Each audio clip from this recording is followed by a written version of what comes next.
আসসালামু আলাইকুম everyone, Nazma's cooking video চ্যানেলে আপনাদের সবাইকে আরও একবার স্বাগত জানাচ্ছি। আজ আপনাদের মাঝে নতুন আরও একটি রেসিপি নিয়ে আসলাম। খুবই মজাদার সুস্বাদু পায়েস রান্না করা খুবই ইজি। আমি এখানে 2 লিটার দুধ একটি ফ্রাই প্যানে করে জাল করে নিচ্ছি। কিছুক্ষণ সময় জাল করে নেওয়ার পর দুধটা বলক আসা পর্যন্ত এভাবে জাল করে নিব।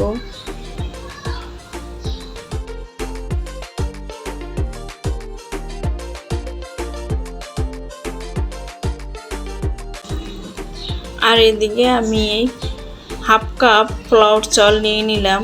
চালগুলো আমি ধুয়ে ক্লিন করে নিব। এ পর্যায়ে আমি চালগুলো ধুয়ে দুধের সাথে অ্যাড করে দিলাম। 2 লিটার দুধের সাথে হাফ কাপ চাল নিলে পারফেক্টভাবে পায়েস রান্না করা যায়। আমি এখানে অ্যাড করে দিলাম 1 কাপ চিনি। তবে মিষ্টিটা আপনারা এখানে চাইলে বাড়িয়ে বা কমিয়েও দিতে পারেন। আমি এখানে 1 কাপ অ্যাড করেছি। এভাবে চিনি দেওয়ার পর আমি কিছুক্ষণ সময় ধরে নাড়তে থাকব। এ পর্যায়ে আমি এখানে দিয়ে দিলাম একটি তেজপাতা মাঝখানতে চিড়ে 2 টুকরো করে দিয়ে দিলাম। আর দিয়ে দিব 2 টুকরো দারুচিনি। আর অ্যাড করে দিব 4-5টি লবঙ্গ আর 3 টুকরো এলাচ। সবগুলো একত্রে মিক্স করে নিব। চুলার আঁচ মিডিয়াম টু লো হিটে রেখেছি। পরিমাণ মতো লবণ দিয়ে দিব। মিষ্টি খাবারের সাথে একটু লবণ দিলে স্বাদটা বেশি ভালো আসে।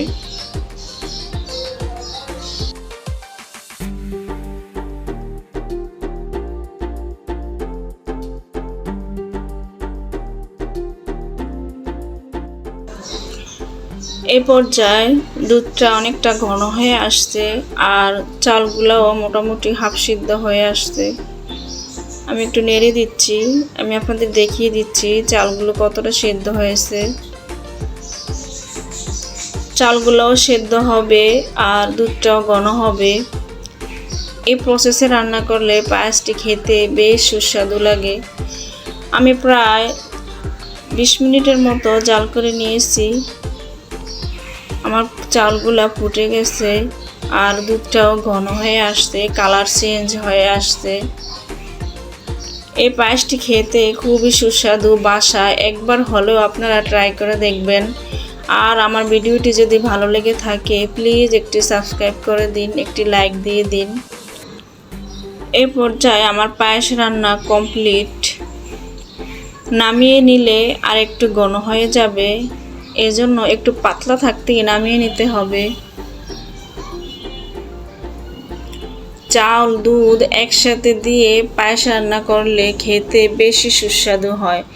আগে থেকে দুধ ঘন করে না নিয়ে চাল দুধের সাথে দিয়ে একসাথে চাল দুধ জাল করে নিলে পায়েস বেশি সুস্বাদু হয়। আমি সার্ভ করে আপনাদের দেখিয়ে দিচ্ছি। সাথে আমি কিছুটা বাদাম কুচি অ্যাড করে দিলাম। এতে করে দেখতে খুব সুন্দর লাগবে। তাহলে আজ এই পর্যন্ত। দেখা হচ্ছে নতুন কোনো ভিডিওতে। আল্লাহ হাফেজ।